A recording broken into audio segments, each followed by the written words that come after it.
Dinesh Chandra Dasgupta is one of the greatest spiritual teachers that you've probably never heard of. Now, that was his birth name, and people know him more for his monastic name, which is Swami Nikhilananda.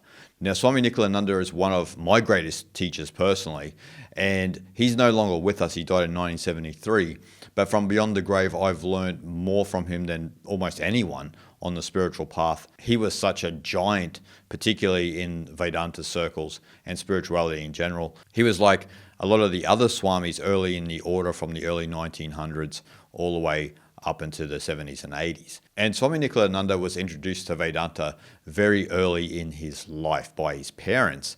And so he had an affinity for the teachings of Vedanta because he was introduced to the teachings of Swami Vivekananda. And so once he was old enough, Swami Nikhilananda went to the Vedanta Society, and eventually he became a disciple of Sri Sarada Devi. And Sri Sarada Devi actually initiated him into the order. And from there, he became one of the most instrumental spiritual people, not just within Vedanta, but any spiritual teacher throughout the 20th century. He was one of the most influential spiritual teachers. And a lot of people, unfortunately, don't know about him or have never heard of him, but he was very instrumental. He actually founded the Ramakrishna Vivekananda Center that you find in New York. He founded that back in 1933, and the current head of that mission at the moment is the popular Swami Sarvapriyananda. And actually, when a lot of people hear Swami Sarvapriyananda speak, it actually reminds them of Swami Nikhilananda, those who knew him and those who have read a lot of his books. But as I said, he's been one of my own personal guides on the path. And for a long time, I've been reading most of his scriptures.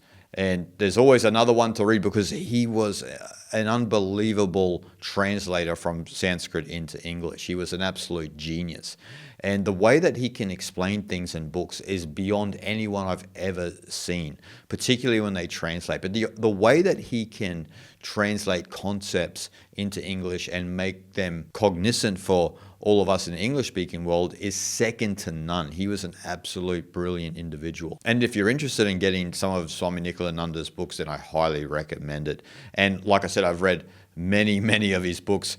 I've got a bunch of them here. I've got also other ones all over the world, sitting with some friends in Australia, and so they're in a garage.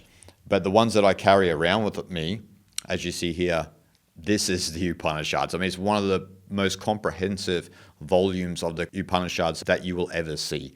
There's actually 4 volumes here, all translated and introductions by Swami Nikhilananda. And that's another thing to think about. Swami Nikhilananda's introductions to the great texts are almost better than reading the translations. I mean, it's unbelievable. The way he writes and the way that he can convey his thoughts and his deep way of thinking for us is, like I said, second to none.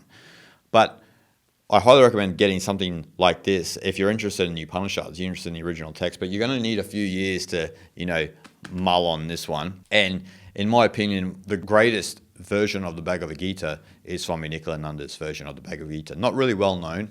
This is a new version. It's got one of those new type of covers. The older one from the Ramakrishna mission had more of the classical version, but that's not with me. This one is here.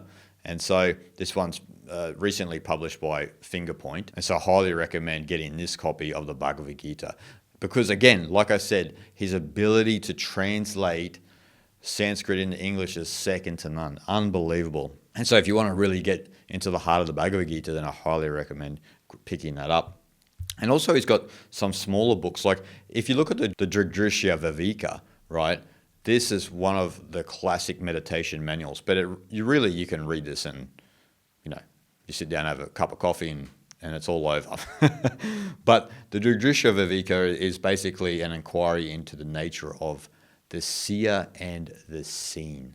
And so I highly recommend this. And, in the modern day, a lot of people buy these meditation books about the seer and the seen, and there's all of these modern teachers that have their new ways to put a spin on those type of teachings, but they actually come from Advaita Vedanta. And so I've always been of the opinion, go straight to the source, particularly when you've got an enlightened individual like Swami Nikhilananda translating these texts and conveying the knowledge to you from beyond the grave, which is amazing too, something to think about. But this is an important text too, the Dridrisha Viveka. Like, this is a really important meditation manual. I wouldn't say it's one of my favorite books, but it's definitely worth reading. And on top of that, we have the Mandukya Upanishad Karika. Now, you've heard me talk about this book many, many times in the Nididhasana series, and it's one of my own personal favorite books of all time. And I would say it's probably one of the greatest books that's been ever written, to be fair. And so in this one, Nikhilananda translates it wonderfully. You got to remember that the Mandukya Upanishad, this version particularly from the Vedanta Society, comes with Gaudapada's Karika and Shankara's commentary. So Gaudapada and Shankara are kind of like the founders of Advaita Vedanta, you could say, the greatest sages of Advaita Vedanta, where a lot of this was all set in motion, where Shankara and Gaudapada really dive deep into the true nature of the Upanishads and the Vedas and what the original rishis were on about. And so then we get to a stage like we get to in the Mandukya Upanishad, that Atman, the undifferentiated consciousness, is Brahman. And it also speaks in here about his non-creation theory. Now, it's not actually called non-creation theory in here, but it's an absolutely eye-opening way to see the world, that Brahman alone is real and nothing else exists. And so if you want to know more about that, highly recommend the Mandukya Upanishad Karika.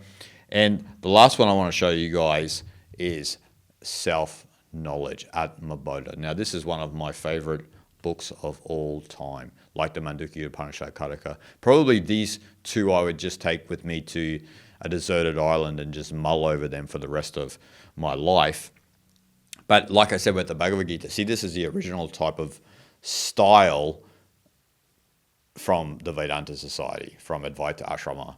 So yeah, this is an amazing book. Atmabodha, self-knowledge. Now, Atmabodha in Sanskrit, that is, as you know, technically self-knowledge, but what it means is the knowledge of the Atman. Knowledge of that Atman is Brahman. Hence Atmabodha, Atman Bodha, or Atman, self-knowledge. And it's just mind-blowing, this type of book. Like I said, highly recommend this.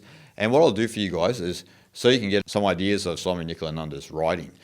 The introduction to this is one of the greatest introductions of any book all throughout time, in my opinion. And it's funny because this book's about 200 pages, and about 140 pages of it is the introduction. And then there's the translation of the Atmabodha by Swami Nikhilananda. So his introduction is amazing. And I would say that if you wanted to know the secret of life, read Swami Nikhilananda's introduction in the Atmabodha, self-knowledge. So let me just read you a little brief passage about Vedanta and Gaudapada's non-creation theory. According to Vedanta philosophy, Brahman, which is one and without a second, and is of the nature of existence, knowledge, and bliss, is real and the only substance. All material objects are unreal and unsubstantial. They are products of ignorance. How is it that one takes the material universe and its objects to be real?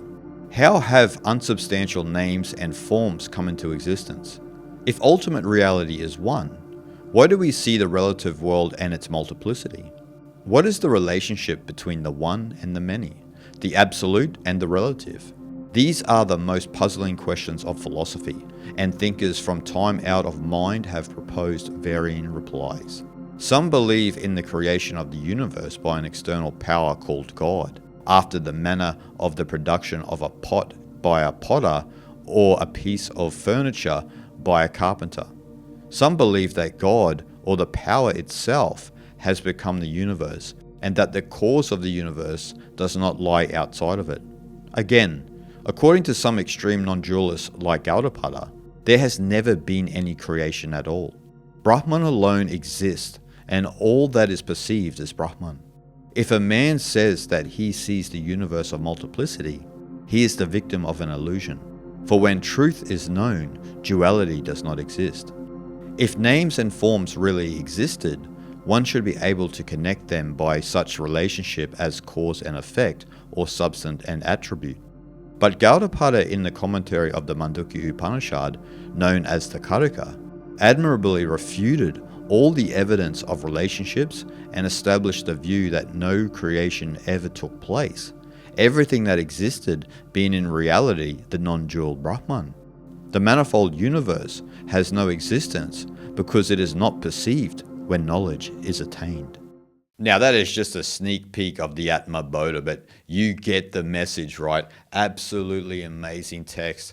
And just Swami Nikhilananda's writing is at the highest of levels. So that's what I wanted to speak with you all about today. Some people are fooled in the modern day by a lot of modern teachers who call themselves gurus and make up their own mythology of their own enlightenment and so forth and so on, which is lacking a lot of humility. But then you have a lot of these swamis, right, who are so humble and they don't claim anything, but then they leave behind this amazing work. And you just know that their whole life was dedicated to Advaita Vedanta, to the understanding that Atman is Brahman. You just know because they've dedicated their whole life to it. They're not going around shopping at fancy clothing brands and carrying their smartphone around and dancing out of their mind and this and that. They are dedicated to Atma Bodha, self-knowledge. They are dedicated to delivering this knowledge for us. And thankfully, Swami Nikhilananda had left this behind for all of us. And so I hope that in the future, people who are introduced to the spiritual path don't just fall for these pop gurus and these charlatans out there that are really out there just to gain followers and, obviously line their pockets. But I hope people actually are more interested in the teachings, because you can always test a guru, right? And actually, Swami Nikhilananda talks about this in Self-Knowledge, which I'll make another video about in the future. He has an example of what a true guru is. And so a true guru is someone who is more invested in the teachings rather than invested in themselves and getting followers and making things about themselves. They speak like Lao Tzu from a really low place. And so that's something for all of you to think about. And so someone who spoke from a really low place and who was authentic was Swami Nikhilananda. So I hope in the future you give Swami Nikhilananda a chance and maybe buy one of his books. And then that'll open up Pandora's box. You'll be on maybe a different path than what you're on. Maybe it'll be going more towards truth rather than, unfortunately, how spirituality is turned in the modern day, where it becomes kind of like something that we carry around as a handbag, but it's not something that we have fully absorbed. It's not our life. And so spirituality is supposed to be your life. It's supposed to be everything to you. Not watching Netflix, not being on social media all the time. Investing your time and effort into the great knowledge, right? And so why not spend an afternoon with Swami Nikhilananda rather than spending an afternoon with Netflix? So guys, I hope you enjoyed. And I'll leave some links in the description of some of the books that I recommend by Swami Nikhilananda. And I'll see you all in the next video. Shanti, Shanti, Shanti.